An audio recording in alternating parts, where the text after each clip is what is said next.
नमस्कार, मैं भावना रानी, प्रवक्ता नागरिक शास्त्र, राजकीय कन्या इंटर कॉलेज नकोड़ सहारनपुर से ई लर्निंग कार्यक्रम के तहत आप सभी के समक्ष उपस्थित हुई हूँ। विद्यार्थियों, पूर्व अध्याय जिसका शीर्षक था संविधान क्यों और कैसे में, आपने अध्ययन किया था कि संविधान हमें केवल सरकार के विभिन्न अंगों की संरचना, उनके परस्पर अंतर संबंधों के बारे में ही नहीं बताता, बल्कि संविधान वह दस्तावेज है जो सरकार की शक्तियों पर अंकुश रखकर प्रजातांत्रिक शासन की व्यवस्था करता है, जिससे सभी व्यक्तियों को कुछ अधिकार प्राप्त होते हैं। आपने पूर्व अध्याय संविधान क्यों और कैसे में अध्ययन किया था कि भारतीय संविधान का स्वरूप क्या है, भारतीय संविधान कब लागू हुआ, भारतीय संविधान कितने समय में तैयार हुआ और भारतीय संविधान के प्रमुख स्रोत क्या है। तो विद्यार्थियों, आज हम द्वितीय अध्याय जिसका शीर्षक है भारतीय संविधान में अधिकार के विषय में अध्ययन करेंगे। विद्यार्थियों, अधिकार, सर्वप्रथम आप जानेंगे कि अधिकार क्या है। अधिकार मनुष्य की एक अनिवार्य आवश्यकता तथा मांग है। उसे अपने व्यक्तित्व के विकास के लिए जिन बाहरी परिस्थितियों और सुविधाओं की आवश्यकता होती है, उन्हें अधिकार कहते हैं। अधिकार का संबंध व्यक्ति, समाज और राज्य तीनों से रहता है। इसका उद्देश्य व्यक्ति और समाज के कल्याण में वृद्धि करना होता है। अधिकार दो प्रकार के होते हैं, पहले नैतिक अधिकार, दूसरे कानूनी अधिकार। अधिकारों का संबंध, कौन से अधिकारों का संबंध? नैतिक अधिकारों का संबंध मनुष्य के नैतिक जीवन से होता है और इनके पालन का आधार मनुष्य की नैतिक भावना से होता है। और कानूनी अधिकार वे अधिकार हैं जो राज्य द्वारा नागरिकों को प्रदान किए जाते हैं। वैसे तो अधिकारों की जो अवधारणा है वो प्राचीन काल से चली आ रही है, लेकिन अधिकारों को आधुनिक रूप मैग्ना कार्टा की घोषणा, बिल ऑफ राइट्स, नागरिकों के मूलभूत अधिकारों की घोषणा और मानव अधिकारों की घोषणा से प्राप्त हुआ। अधिकार के बाद आप जानेंगे कि मूल अधिकार क्या है। वे अधिकार जो मानव जीवन के लिए मौलिक तथा अपरिहार्य होने के कारण संविधान द्वारा नागरिकों को प्रदान किए जाते हैं, मौलिक अधिकार कहलाते हैं। व्यवस्थापिका तथा कार्यपालिका द्वारा इनका उल्लंघन नहीं किया जा सकता। न्यायपालिका एक प्रहरी की भांति इनकी रक्षा करने के लिए तैयार रहती है। मूल अधिकार ऐसा साधन है जिसके द्वारा एक स्वतंत्र लोक राज्य के नागरिक अपने सामाजिक, धार्मिक तथा नागरिक जीवन का आनंद उठा सकते हैं और लोकतंत्रीय शासन सफलतापूर्वक चला सकते हैं। अधिकार और मूल अधिकार का अर्थ जानने के बाद आप अध्ययन करेंगे भारतीय संविधान में मूल अधिकारों की क्या विशेषता है। भारतीय संविधान में भाग तृतीय में मूल अधिकारों का उल्लेख किया गया है। मूल अधिकार विश्व के संविधानों में निहित जो मूल अधिकार हैं, वो भारतीय संविधान में जो मूल अधिकार दिए गए हैं वो सबसे ज़्यादा विस्तृत हैं। मूल अधिकारों की प्रकृति निषेधात्मक है, क्योंकि राज्य से यह आशा की जाती है कि वह मूल अधिकारों में किसी प्रकार का कोई हस्तक्षेप ना करे। मूल अधिकारों को राज्य की नियंत्रण शक्ति से मुक्त रखा जाता है। तीसरा है, मूल अधिकारों के विरुद्ध केंद्र अथवा राज्य की व्यवस्थापिका द्वारा कोई कानून पारित किया जाता है तो उसे उच्चतम न्यायालय में चुनौती दी जा सकती है। ये भारतीय संविधान में निहित मूल अधिकारों की प्रमुख विशेषताएं हैं। मूल अधिकारों की प्रमुख विशेषता एक ये भी है कि इसकी सुरक्षा का दायित्व न्यायपालिका को सौंपा गया है और मूल अधिकारों में छठा मूल अधिकार इसी धारणा से संबंधित है जिसे संवैधानिक उपचारों के अधिकार की संज्ञा दी जाती है। विद्यार्थियों, अब हम अध्ययन करेंगे संविधान द्वारा प्रदत्त मूल अधिकार के बारे में। भारतीय संविधान के भाग 3 में मूल अधिकारों का वर्णन है। मूल अधिकारों को संयुक्त राज्य अमेरिका के संविधान से लिया गया है। भारतीय संविधान में अनुच्छेद 12 से अनुच्छेद 35 मूल अधिकारों से संबंधित है। मूल अधिकार नागरिकों को नागरिक स्वतंत्रता प्रदान करते हैं, सरकार को व्यक्तिगत स्वतंत्रता का अतिक्रमण करने से रोकने के साथ नागरिकों के अधिकारों की समाज द्वारा अतिक्रमण से रक्षा करने का दायित्व भी राज्य पर डालते हैं। मूल संविधान में कुल 7 मौलिक अधिकार थे, किंतु 44वें संवैधानिक संशोधन 1978 के द्वारा संपत्ति के अधिकार को निकाल करके अनुच्छेद 300A में शामिल कर दिया गया। अब भारतीय नागरिकों को 6 मूल अधिकार प्राप्त हैं। कौन कौन से हैं वे? पहला है समानता का अधिकार, अनुच्छेद 14 से लेकर के 18 तक। दूसरा स्वतंत्रता का अधिकार, अनुच्छेद 19 से 22 तक। तीसरा है शोषण के विरुद्ध अधिकार, अनुच्छेद 23 से 24 तक। चौथा है धार्मिक स्वतंत्रता का अधिकार, अनुच्छेद 25 से 28 तक। पांचवा है संस्कृति एवं शिक्षा का अधिकार, अनुच्छेद 29 से 30 तक। छठा है संवैधानिक उपचारों का अधिकार, अनुच्छेद 32। विद्यार्थियों, पहला मौलिक अधिकार है समानता का अधिकार। समानता लोकतंत्र का एक प्रमुख सिद्धांत है और समानता के अधिकार के बिना किसी भी लोकतांत्रिक शासन व्यवस्था को सफल नहीं बनाया जा सकता।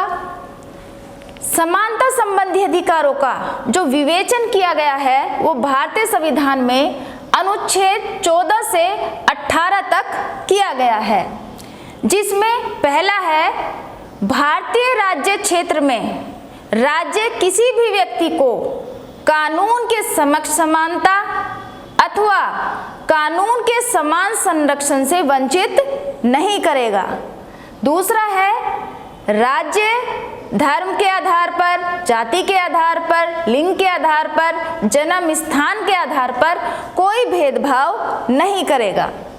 तीसरा है धर्म के आधार पर, जाति के आधार पर, वर्ण के आधार पर राज्य किसी रोजगार, नियुक्ति और किसी उच्च पद प्राप्त करने के संबंध में किसी नागरिक के साथ भेदभावपूर्ण नीति का उपयोग नहीं करेगा। अनुच्छेद 17 के अनुसार अस्पृश्यता का अंत कर दिया गया है। इसके अंतर्गत किसी भी नागरिक को अस्पृश्यता के आधार पर किसी अधिकार से वंचित नहीं किया जा सकता। अनुच्छेद 18 के अनुसार सेना तथा शिक्षा संबंधी उपाधियों के अतिरिक्त उन सभी उपाधियों को समाप्त कर दिया गया है जो ब्रिटिश शासनकाल में प्रदान की जाती थी। उदाहरण के लिए किसी सरकारी इमारत के निर्माण के समय 2 पुरुष मजदूर और 2 स्त्री मजदूर ठेकेदार द्वारा रखे गए, लेकिन कार्य समाप्त होने पर ठेकेदार द्वारा पुरुष मजदूरों को तय मजदूरी दी गई, लेकिन स्त्री मजदूरों को तय मजदूरी से 20% कम भुगतान किया गया। तो यह लिंग के आधार पर भेदभाव को दर्शाता है। अपवाद यह है कि राज्य निम्नलिखित दशाओं में इन अधिकारों की उपेक्षा कर सकेगा। नंबर 1, राज्य स्त्रियों और बच्चों की सुविधाओं के लिए विशेष नियम बना सकता है।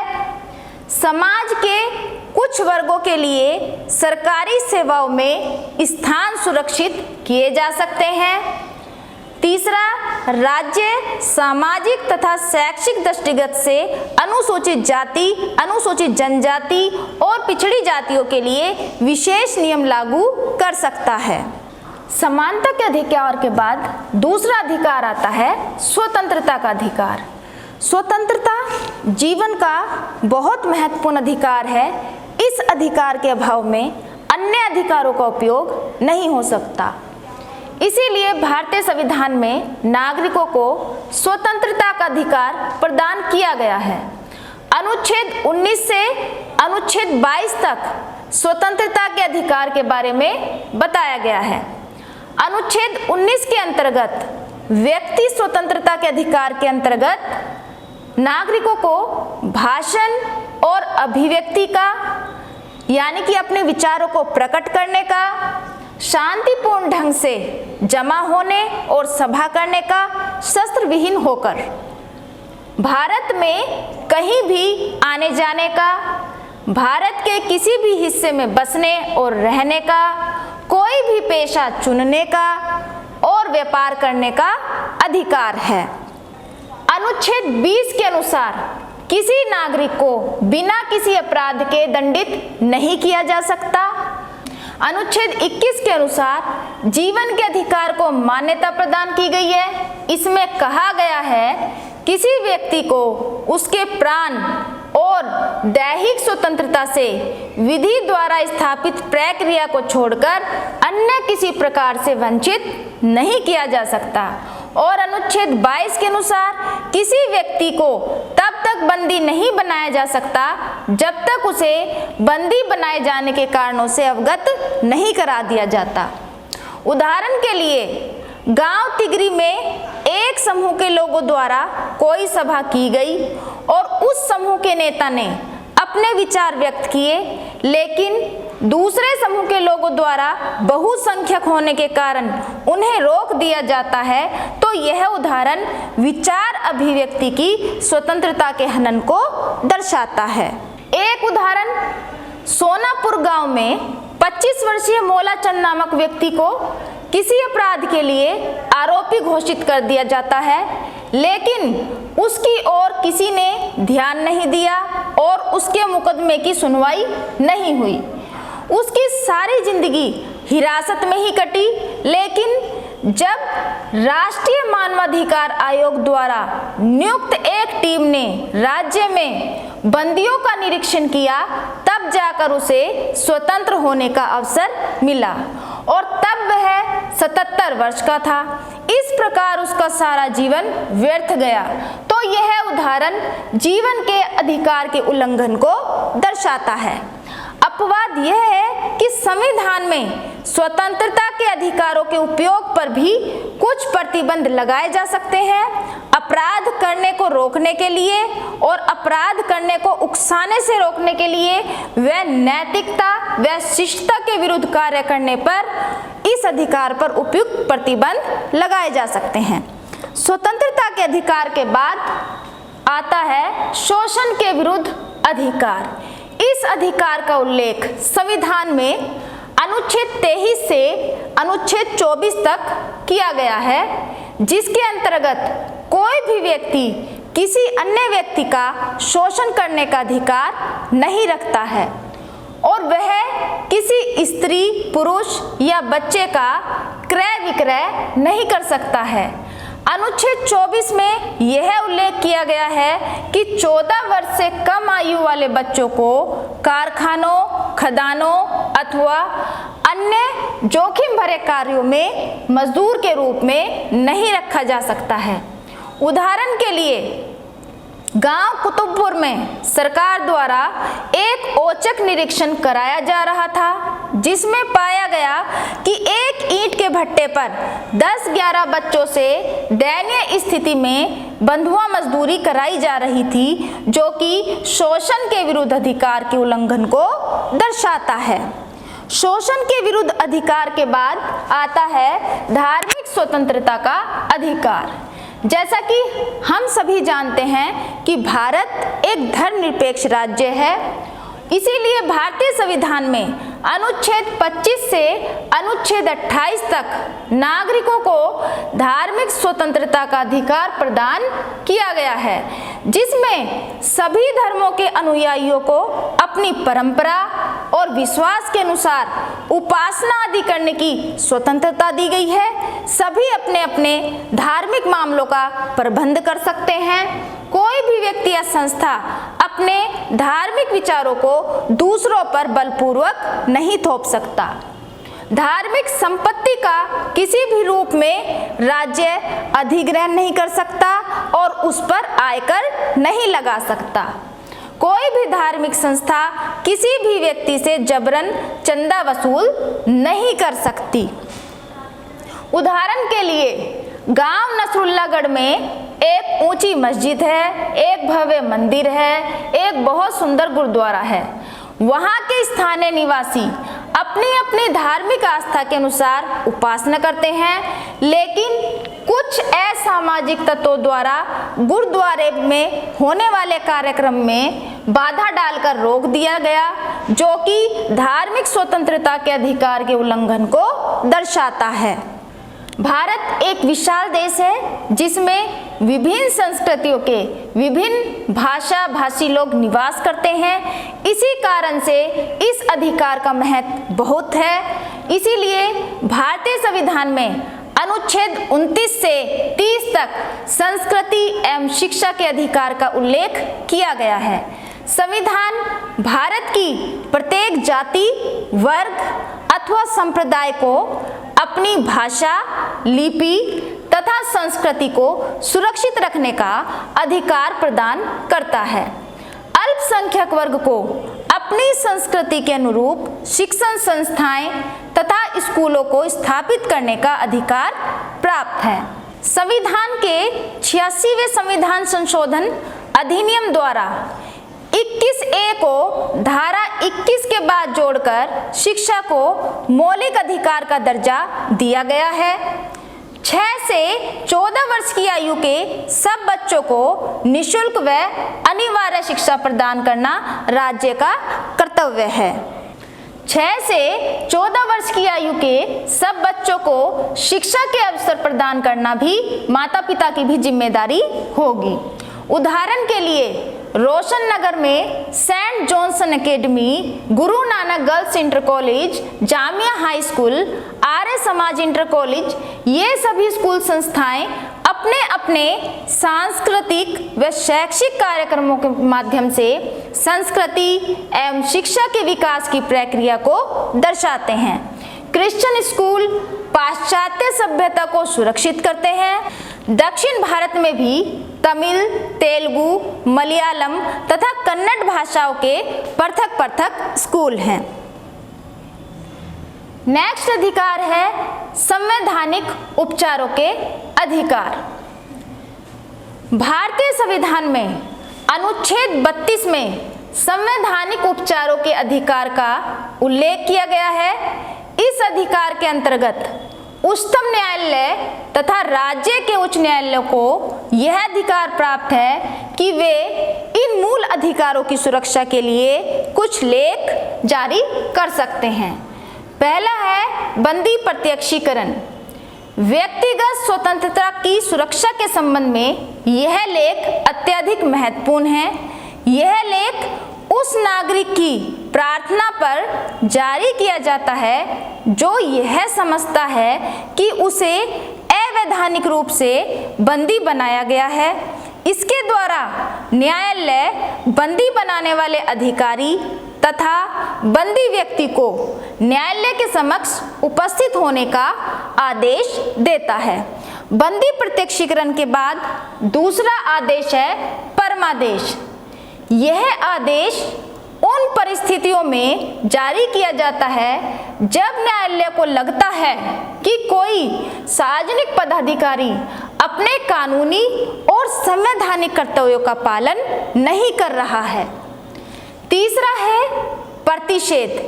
यह लेख तब जारी किया जाता है जब कोई अधीनस्थ न्यायालय अपने अधिकार का उचित उपयोग नहीं कर रहा होता है या अपने क्षेत्राधिकार का अतिक्रमण करता है, तब उस स्थिति में उच्चतम न्यायालय या उच्च न्यायालय उस न्यायालय के कार्यों को रोकने के लिए प्रतिषेध लेख जारी करते हैं। प्रतिषेध के बाद फोर्थ है उत्प्रेषण। इस लेख द्वारा उच्च न्यायालय अपने अधीनस्थ न्यायालय को किसी मुकदमे से संबंधित समस्त अभिलेखों को उसके सामने प्रस्तुत करने का आदेश जारी कर सकता है।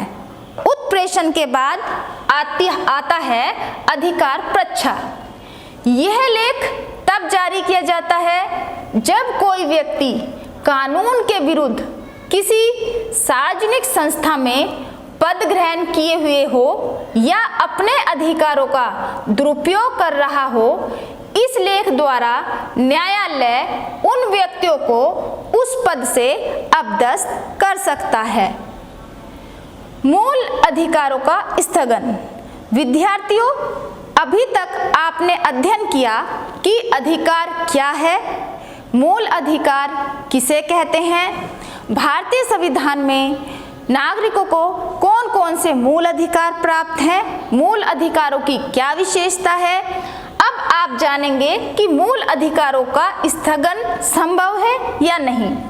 साधारणतः संसद, कार्यपालिका अथवा राज्य की विधानसभाएं नागरिकों के मूल अधिकारों को स्थगित नहीं कर सकती है, किंतु कुछ विशेष परिस्थितियों में यदि राष्ट्रपति द्वारा देश में आपातकाल की घोषणा लगा दी जाती है, तब उस स्थिति में जीवन और व्यक्तिगत स्वतंत्रता के अधिकार को छोड़कर मौलिक अधिकारों को स्थगित किया जा सकता है। विद्यार्थियों, आज आपके लिए गृह कार्य इस प्रकार है। पहला प्रश्न है, मूल अधिकार किसे कहते हैं? मूल अधिकार किसे कहते हैं? और इससे पहले मैंने आपको ये भी बताया था कि अधिकार किसे कहते हैं। अधिकार मनुष्य की अनिवार्य आवश्यकता तथा मांग है। मनुष्य, जैसा कि हम सभी जानते हैं, एक सामाजिक प्राणी है और सामाजिक प्राणी होने के नाते मनुष्य को अपने व्यक्तित्व का विकास करना होता है और व्यक्तित्व का विकास करने के लिए उसे जिन भारी परिस्थितियों और सुविधाओं की आवश्यकता होती है वह अधिकार होते हैं। और मूल अधिकार क्या होते हैं? मूल अधिकार वे अधिकार होते हैं जो मौलिक और अपरिहार्य होने के कारण भारतीय संविधान द्वारा नागरिकों को प्रदान किए जाते हैं, वे मौलिक अधिकार कहलाते हैं। और मूल अधिकारों को भारतीय संविधान के भाग 3 में दिया गया है। अनुच्छेद 12 से लेकर के अनुच्छेद 35 तक इसका उल्लेख भारतीय संविधान में किया गया है। दूसरा प्रश्न है, भारतीय संविधान में नागरिकों को कितने मूल अधिकार प्रदान किए गए हैं?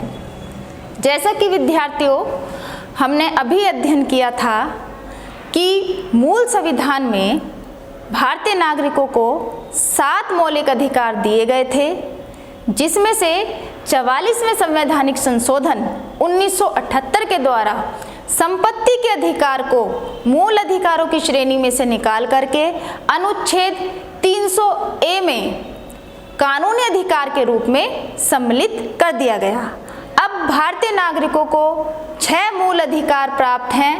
पहला है समानता का अधिकार, दूसरा है स्वतंत्रता का अधिकार, तीसरा है शोषण के विरुद्ध अधिकार, चौथा है धार्मिक स्वतंत्रता का अधिकार, पांचवा है संस्कृति एवं शिक्षा का अधिकार, छठा है संवैधानिक उपचारों का अधिकार।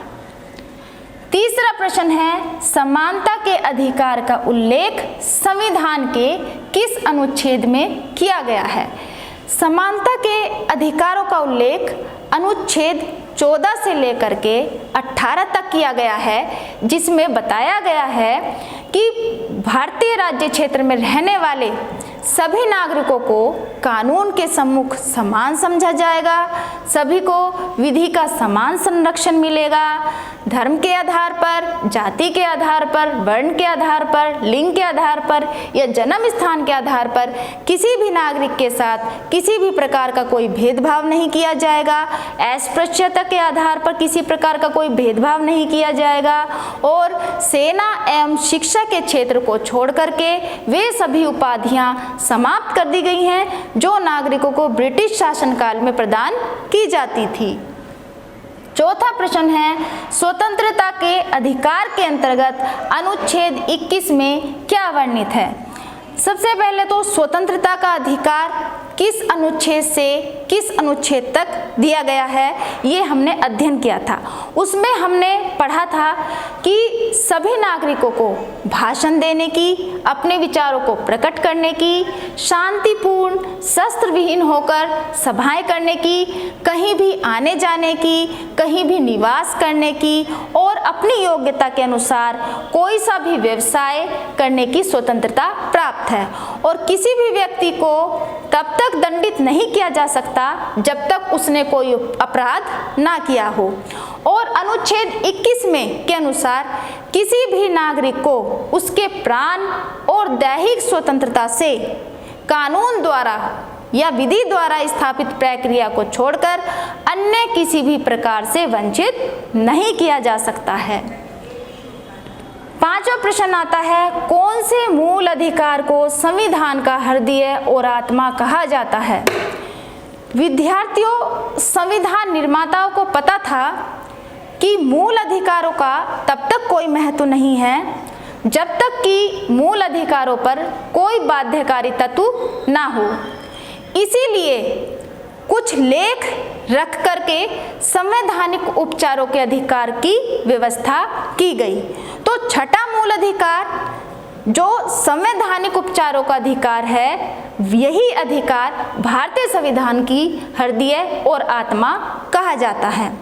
विद्यार्थियों, आज के इस अध्याय में आपने अध्ययन किया कि भारतीय संविधान के अंतर्गत नागरिकों को कौन से मूल अधिकार प्रदान किए गए हैं, मूल अधिकारों की व्याख्या किस भाग में किस अनुच्छेद से किस अनुच्छेद तक की गई है, मूल अधिकारों की कौन कौन सी विशेषताएं हैं और मूल अधिकारों का स्थगन किस परिस्थिति में किया जा सकता है। तो आज का व्याख्यान इतना ही। धन्यवाद।